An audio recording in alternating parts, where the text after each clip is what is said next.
I colored my sketch of Mahakal.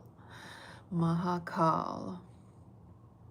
This is the Four Armed Mahakal, and there's also 2-armed versions and 6-armed versions of Mahakal in the Tibetan Vajrayana deity practice. So I think for beginners, you can start with 2-armed and then you move on to more arms. Like the history we are about to read, the interesting and short way to understand it is that in Karma Kagyu, there's the red hat, Shamar Rinpoche, and the black hat, Karmapa, His Eminence, His Holiness Karmapa, who wears the black hat. So I have some interesting karma with those with the black hat, which is also why I had the inspiration to make this sketch. And so I invoke the blessings of Mahakal while I read from this book, Golden Swan in Turbulent Times.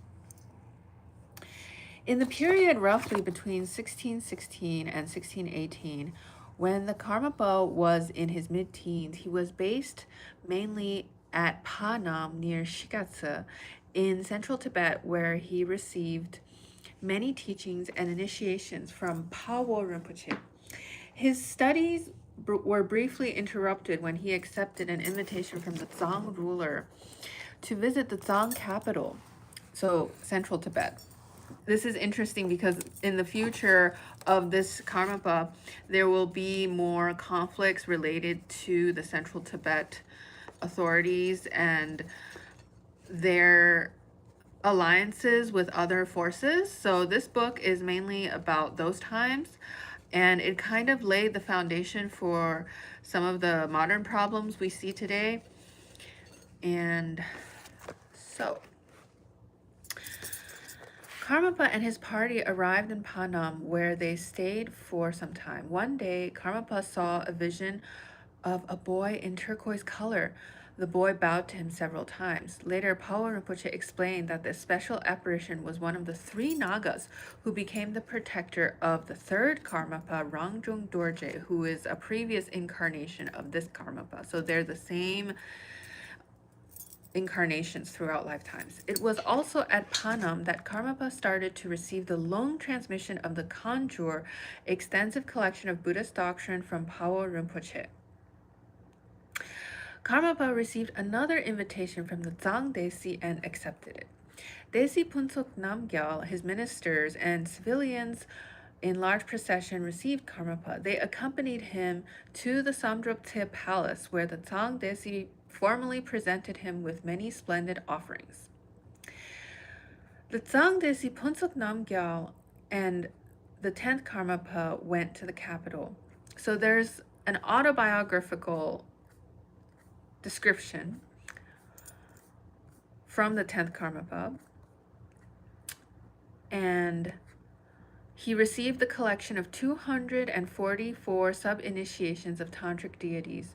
He received a set of 100 Chenrezig practices in the tradition of Siddhamitra, 28 tantric deities initiations called Vajra Rosary in the tradition of Shakya Hribhatra, and another 12 tantras. All these initiations he received when he was at Panam.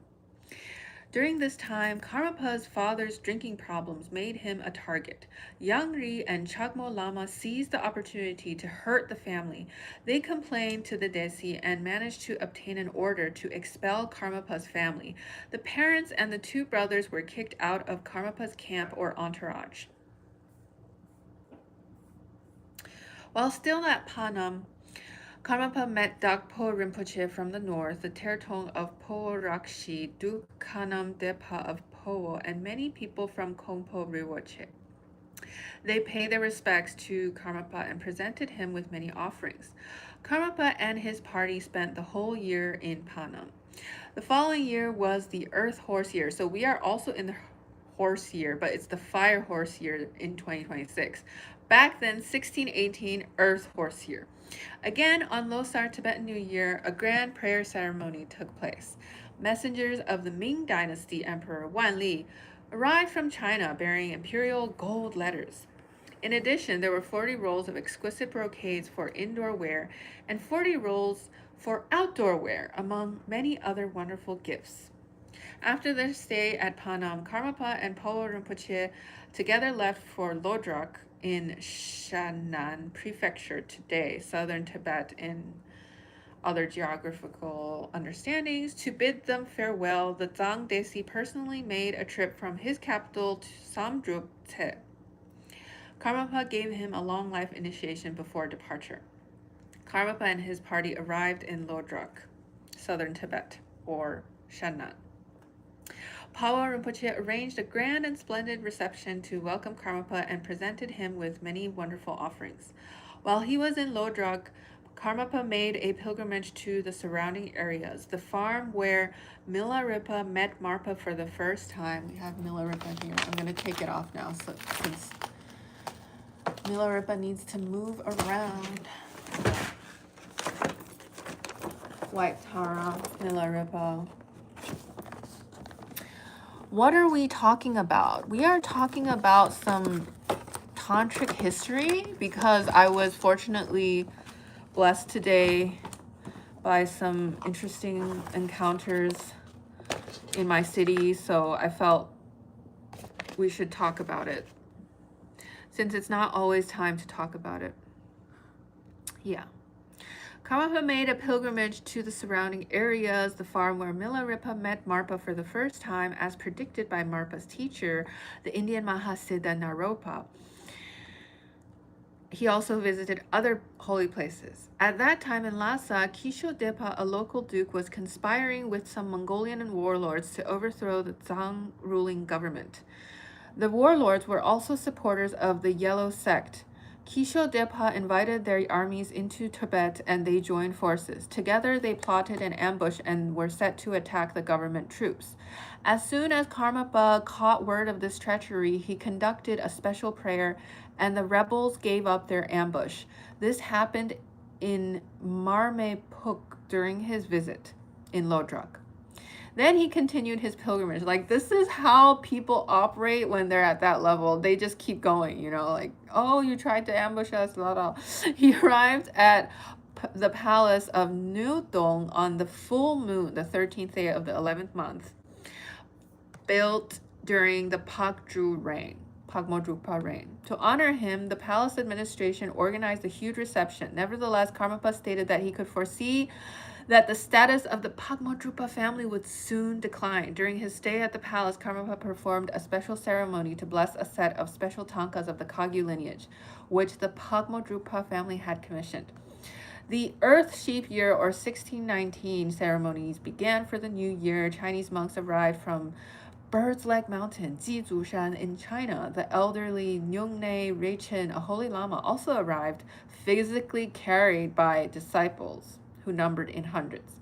Karmapa, along with Pawa Rinpoche, Teho Rinpoche, and the Sakyong Tri Rinpoche of Pagmodrupa together went to Tromsa Karmalakang. There, Pawa Rinpoche fell ill. Karmapa served him like an attendant. He also performed a long life puja for his teacher over a few days. This is some alcohol brand that I learned during this past snake year. So the year before the horse year. During snake year, I made these. Duke Kurapa in Trouble, chapter 19. This is a book by Shama Rinpoche, who is the red hat, about the black hat.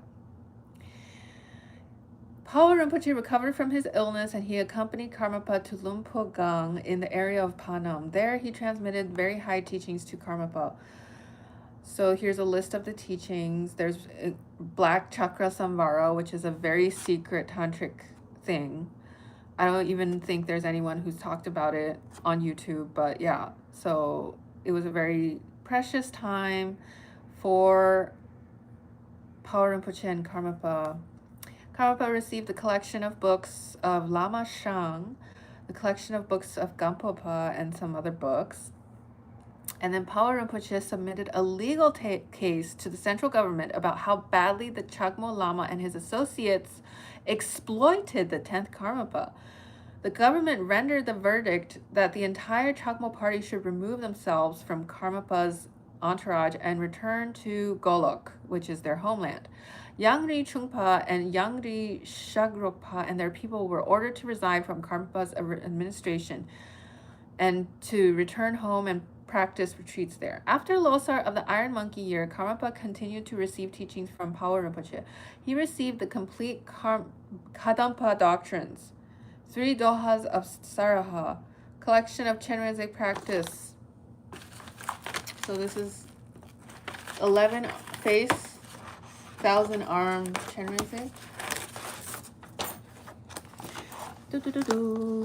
With a yellow hat at the top.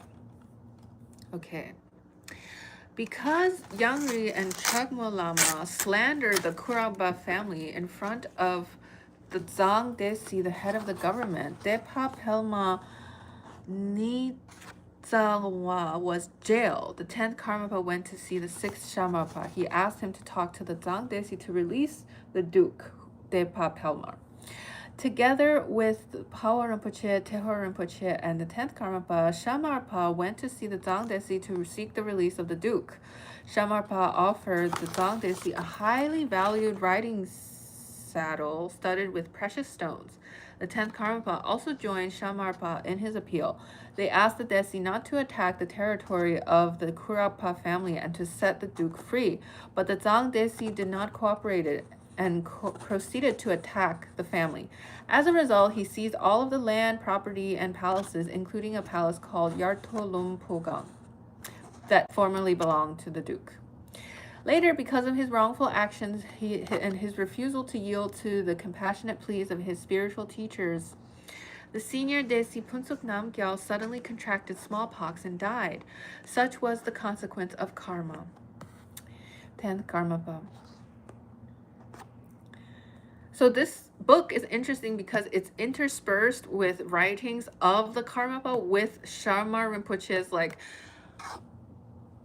modern storytelling, which is very new to a lot of people in Asia. If you have visited that place, people are more familiar with talking through, bards or folk tales or imperial history or Islamic historiography, which always begins with Bismillah, stuff like that. And Shama Rinpoche is a genius, so he's not defining his book through a modern lens or a religious lens. It's kind of what you want to take from it, because there's a lot of predictions here also, such as like what would happen to the Drikung Kagyu lineage, what would happen to the Drukpa lineage, which are sub-lineages of the Kagyu lineage. So if you are interested in the predictions, then those sections are more relevant to your practice. And if you're interested in Asia as a strategic place, then the modern history telling is more interesting. Yeah. Chapter 20. 10th Karmapa describes the 3-year period after he was freed from Chagmo Lama's control and was able to enjoy the company and learning of his teachers. His account of his relationship with his teachers is told with simplicity and affection. So then he talks about some interactions and geography, where he was traveling, bodhisattva vows, monk vows.